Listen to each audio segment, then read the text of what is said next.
Alright.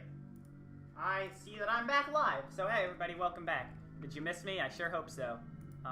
This is OneShot. This is a game I've run longer than Momodora, but this is a very different game to Momodora. This is a RPG Maker adventure puzzle game kinda, that breaks the fourth wall for story. And its story is good. Please play this game if you haven't. I'd like to clarify before I start, I'm actually running this game currently on a staging branch that is not public. Well, it technically is because where the code to get into the staging branch is public. But in the staging branch is a automatic mashing button. So that's going to make the run a lot better because you won't hear keyboard mashing the whole time and I won't break my wrists. This was last shown at Speed Stuff for Charity Winter 2018, so I'm excited to show off how not only the game has evolved since then, but how I've improved at it since then. The timer starts when I gain control of my character, which is half a second after I input this text box. So I'm going to count down and just hit the button during the countdown. I'm not cheating. So I'm going to begin in 3, 2, 1, go. So the first thing I need to do is just get all the items that I can at this point in the game. 9105, okay. This is kind of like has like the Silent Hill, or not Silent Hill, but just general survival horror. General survival horror mechanic of if you pick up multiple items, you can combine them to make a better item. So for example, I get a bottle of alcohol and a dry branch to make a wet branch, which I can light on fire to make a torch, which I can light a fireplace with to get a key to get into the basement of this area. That's kind of what this whole game is doing. You have to go around the areas and make the items. What this game features a lot of is I like to call them craft sessions, where we'll optimize the amount of times we open the menu by just doing as much as we can in a single menu, instead of picking up an item, doing a menu, picking up an item, doing a menu, stuff like that. But we have the light bulb now, which is a very important item in the run. As we learn from an exposition character coming up fairly soonish, the world is basically falling apart, and we're a messiah that can talk to the god of the world, so we have to guide Nico through the world to bring this sun, or to bring this light bulb, which is actually the sun of the world, the new sun that needs to be brought back up to the world, to the top of a place called the Tower, which is in the very middle of the world, to save it. It's complicated. Once we get out of the building, though, out of the house, which is the tutorial area of the game, we get the ability to fast travel, which is insanely good. Fast traveling, what it does is it sends you just, if you've gotten onto a screen before, it sends you onto a specific tile of that screen, which is good. It means that we can move around faster. This is ProfitBot. They're your first major case of exposition in the game. We do need to ask about one case of exposition, and that is the computer. Because the computer, we figure out at the beginning of the game, wasn't actually talking to Nico. It was talking directly to me, the person playing the game. Because within the world of OneShot, you are the god, basically, of the world. And so Nico, when I'm saying Nico is the only one that can communicate with God, Nico's the only one that can communicate with you. Or me, rather, because I'm the one running. Nico also needs to sleep every area, because sleeping gives you a character development cutscene. I'm not gonna get a 24. Did you see this house, Geo? This is not gonna be a 24.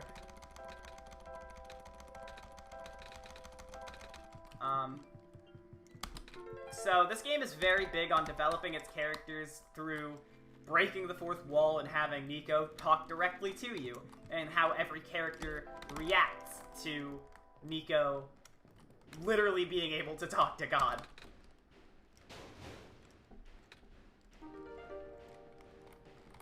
which makes it very creative in my opinion, and it's a very well-told story. This right here, what I'm doing is called a super fast travel. So I mentioned how fast traveling sends you onto a screen that you've been onto. It always sends you to a preset location. So sometimes it's going to be faster to, as soon as I get onto a screen for the first time, I'm going to fast travel off of it and fast travel back on, and that'll get me to the fast travel point of the screen faster than just walking would.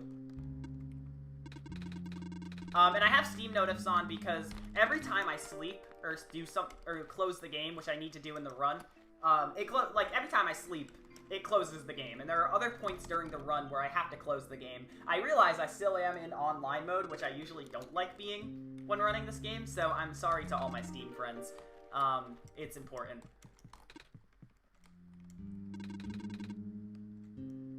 But here we go to these mines. We got a screwdriver from Silver's house, and these mines have a camera. Oh no, I just told people that I'm not in offline mode. Oops.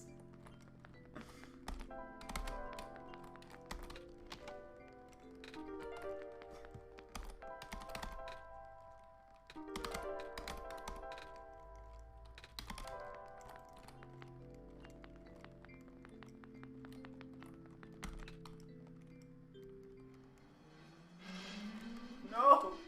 Alright, but with a bunch of crafting and items we got there, we were able to repair a broken solar battery and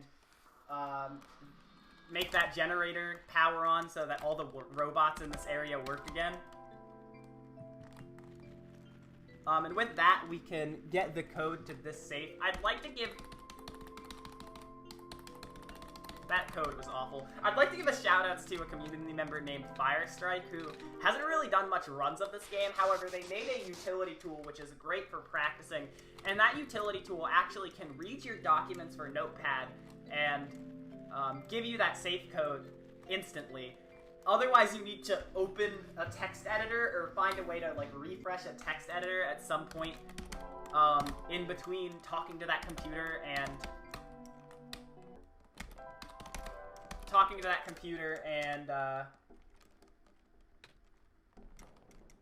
what am I trying to say?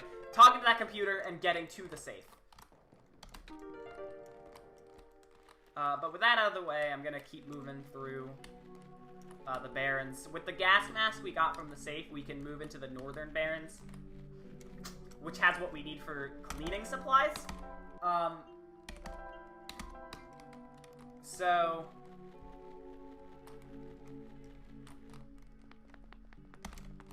the plot of this area right now is that there's a robot on a boat, which is, we think will be useful for getting to the center of the world. However, the robot is rusty, or not working. And even when we get the robot up because of the power generator, it's rusty because it hasn't moved in so long, despite being the only robot that's working but can't move in the whole area. And we need to clean it off. So I'm making an acid right now with some very weird smoke and some very weird water and a sponge and some gloves, because safety first, I guess. And I'm gonna clean off the robot. However, once we recognize that the robot is stuck, because I still haven't talked to them yet, and then cleaning them off, they don't remember where to go. Their built-in navigation is messed up. So I need to talk to Silver again, because she's kind of like the head engineer. And she'll give me the amber, which is a very important item. As we'll learn later in the game, what we need to do to get into the tower, which is where the end of the game takes place, and where we need to go to save the world. We need 3 pieces of the old sun. And that means we need 3, like, shiny special items. And the amber acts as one of those shiny special items. So, now we're done with the Barrens. We can move on to the next area of the game, which is going to be the Glen.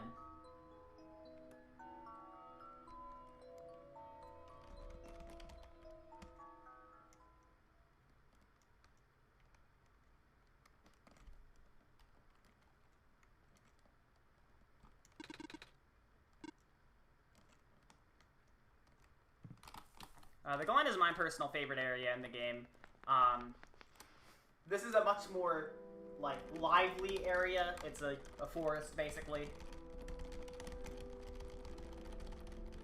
It's near a lot of water, and it's really pretty, and in this area, there's a lot of my favorite characters in the game.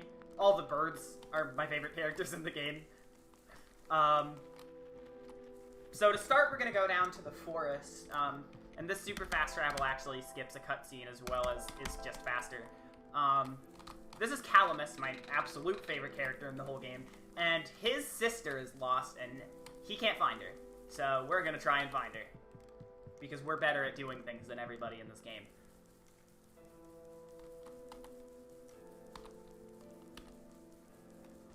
And to find her, we're going to go into the ruins. Oh, you! We like to meme about that robot because he sucks and likes to walk in your path, but he gave me a chance of hope before cutting me off at, like, the last second there, and I was gunning for it.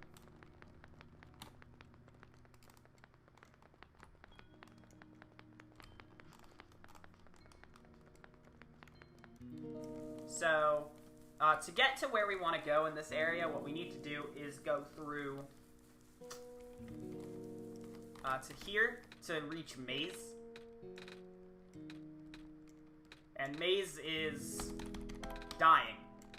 So in her last moments, we want her to relax, and so we're gonna give her the sun. And while she's relaxing, some of the vines that were blocking a few passages in the ruins area have gone away. So we can access a few more places of the ruins. And using that, we're going to get into an area where Alula's hidden. She was blocked by mines. So at this point, there's, like, no more luck-based puzzles in the game, so I don't need to talk to that computer to get the solution to this puzzle.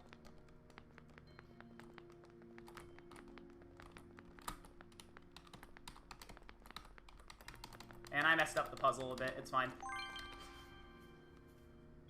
So, usually there's a guy who, or the computer will change your desktop background to that solution of that puzzle. And I don't know what buttons to hit anymore. I'm joking. But you can actually, fun fact, if you don't talk to that computer, and then you go talk to them after you freed Alula, they'll be extremely confused, and it's very funny. Because they don't think that you should be here more than once. And that makes you think that you've been here more than once, even though you haven't been. Doesn't really do anything, it's just a funny little Easter egg, but there you have it. So here with Alula, I'm gonna herd some rams. Shoutouts to the most important part of the whole game.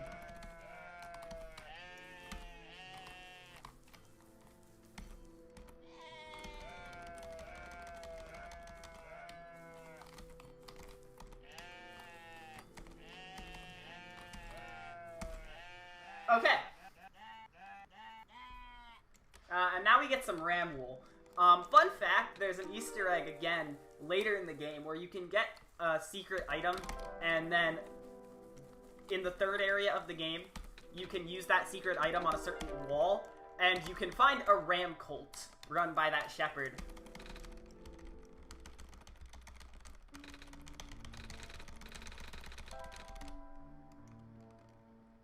Yeah, shoutouts to Baster09 for finding the fastest route for that puzzle. That puzzle's kind of a meme, because I once found a route through the puzzle that saved, like, I think it was 10 frames, which is the amount of time it takes to walk one tile. And nobody would do it, and I was like, it's faster, you dinguses. And then I was like, I'll just make it even faster so I'll convince everybody to do it. And Baster09 found another strategy that saved another 30 frames off of my 10 frames. And you are all heathens for not using it.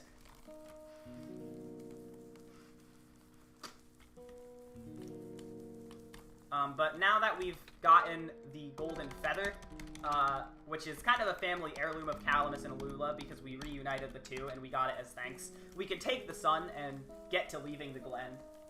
Because that is the second piece of the old sun. Yay!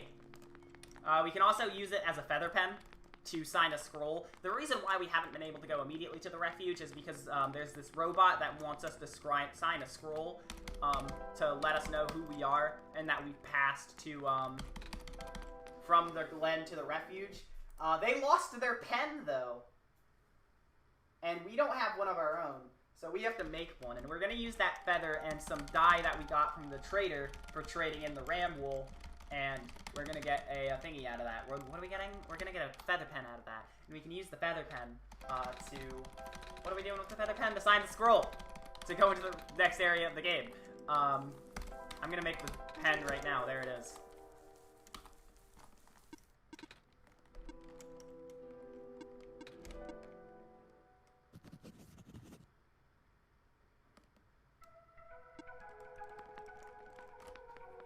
I'm not gonna go nuts in tower. I'm gonna lose time in tower.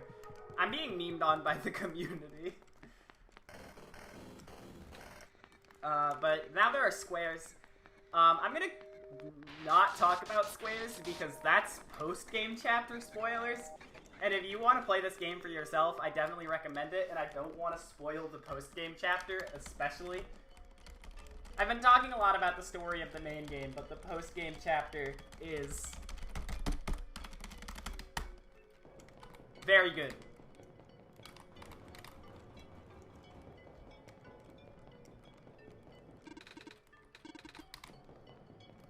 So now we're in the refuge, which is the third major area of the game, and it's that big city down there. Except we're not down there, we're in the sky.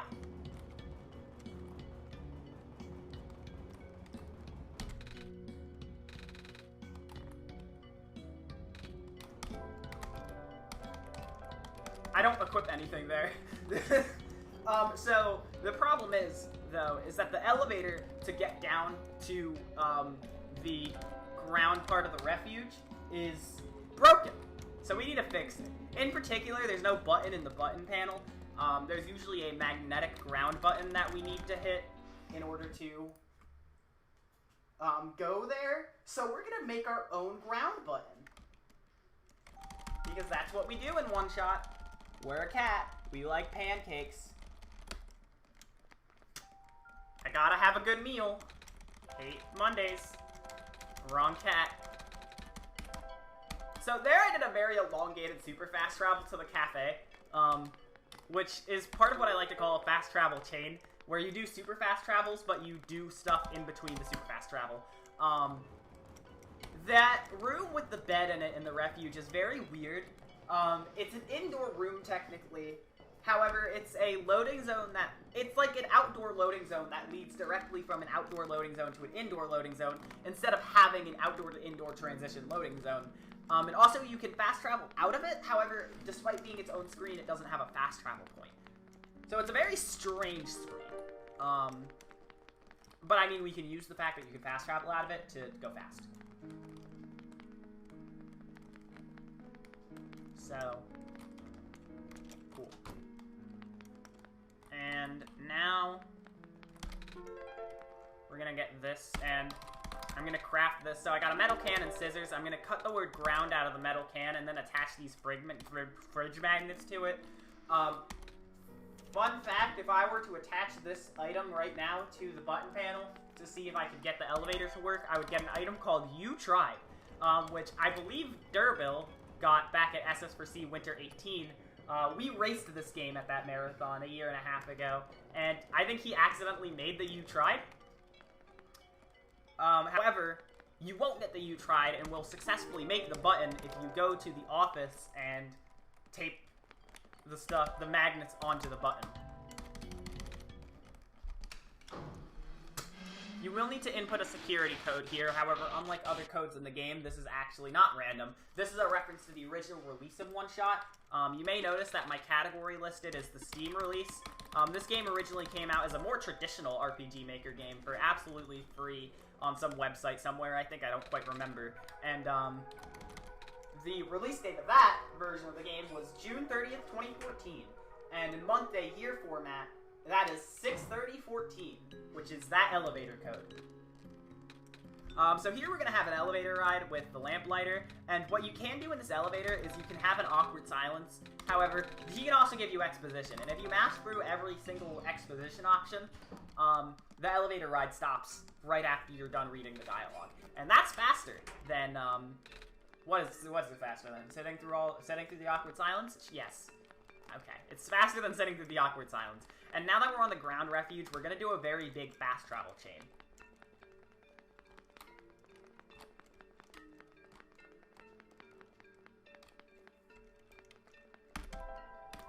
So I'm going to activate the back alley to fast travel and then go to the library. I want to super fast travel to the library, but in the meanwhile, I need to get the fast travel point for the vendor street, so I'm going to specifically go to the back alley and walk to vendor street. And then I'm going to do a major glitch. This is called Kip Skip, and it is the first use of what I call a quick glitch. Nobody else calls it that. Basically, this game, as I mentioned, it closes when you go to a bed, and that makes Nico sleep and have a dream. However, if you close it manually, originally that was supposed to kill you, like in the free version of the game. However, since you paid for the Steam version, it just kind of makes Nico really scared. And when making Nico scared, it plays a cutscene that can play on top of other cutscenes. And in that instance, when I went behind the desk and quit the game, I played the Nico is scared cutscene over a cutscene that holds a trigger to push Nico backwards a tile because I don't have a library card, and that skips getting a library card, which saves a bunch of time. It basically saves the entire ground refuge, and ground refuge sucks eggs. Glitchless is bad. But we gave George the journal and then slept, and they translated the journal for us, and they told me that we needed pieces of the old sun, which means we need 3 glowy items, and gave us the 3rd glowy item. Oh, the funny dice. Okay, so by the way, George was a dice, you might have noticed. So every time you start up the game, once you walk into George's room, she is quite literally rolled between 1 through 6, and whatever number that lands on is what George face you get. So each one has a different personality and different dialogue, and from our testing, George 1, which you saw there, has the least amount of text boxes, so it's faster than any other George.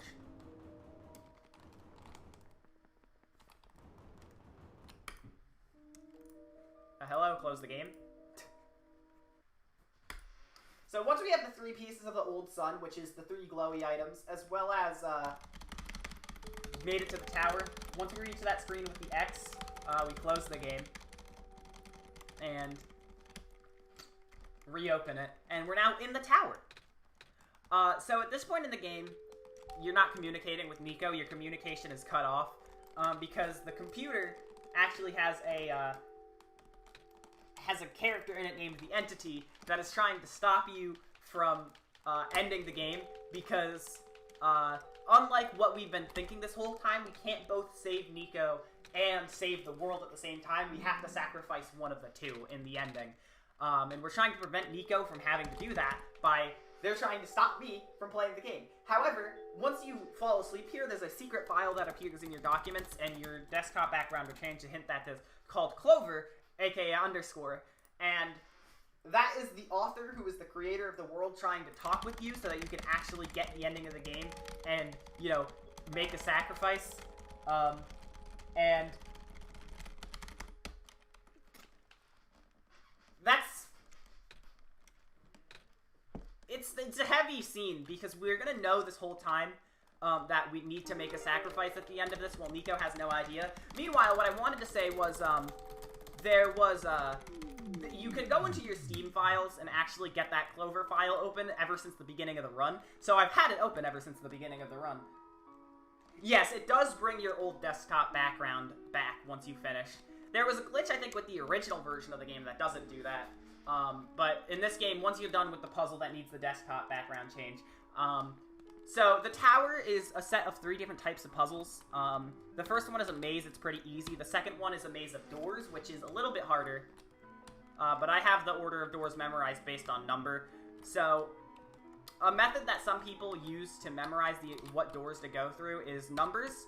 So the leftmost door in a room is door 1, and depending on the number of doors, the rightmost door is the number of doors. So in this room with 2, the rightmost door with 2. In a room with 4 doors, the rightmost room is 4, and you count from left to right. And then I remember the number 2, 3, 1, 2, 1, 2, 2, 4, 2, 2, 3, 1, 4, 2, 3, 2, and I make it through. And then the last part is these tile puzzles. These tile puzzles suck, because they're very tight, and if you mess any one of them up, then you can very easily cause a chain where you just kind of struggle, and for every tile you mark, you unmark another tile, and you need to just kind of waddle back and forth for a while.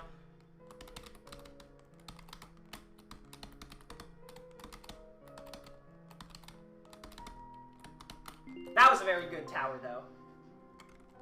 All of that was very good.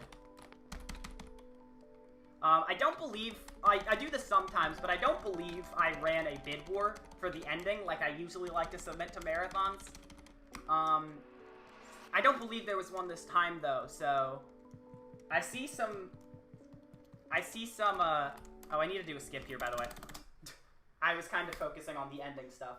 So here I'm going to do another quick glitch on a change from transition of physics from stair to normal tile, and that'll put me out of bounds. And I won't have collision for the rest of the run now. So, I can just walk through walls and stuff, and that saves like 10 seconds.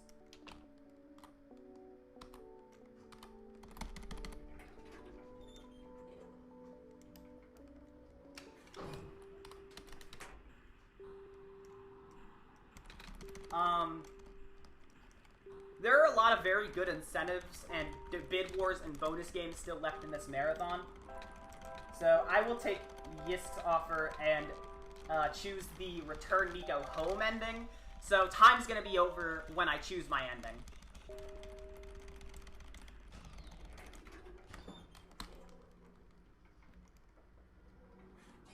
Which is just in a few seconds. Time! Alright, that was OneShot.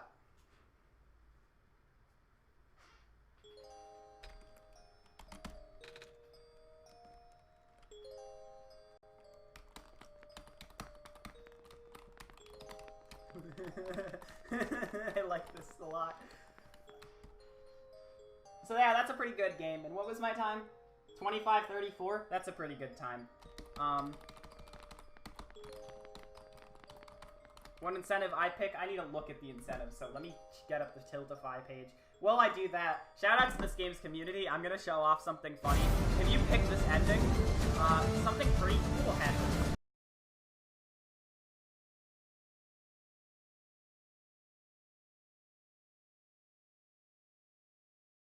And Nico's gonna just walk off your desktop, actually, if you choose this ending. There, yeah, look. And that's OneShot.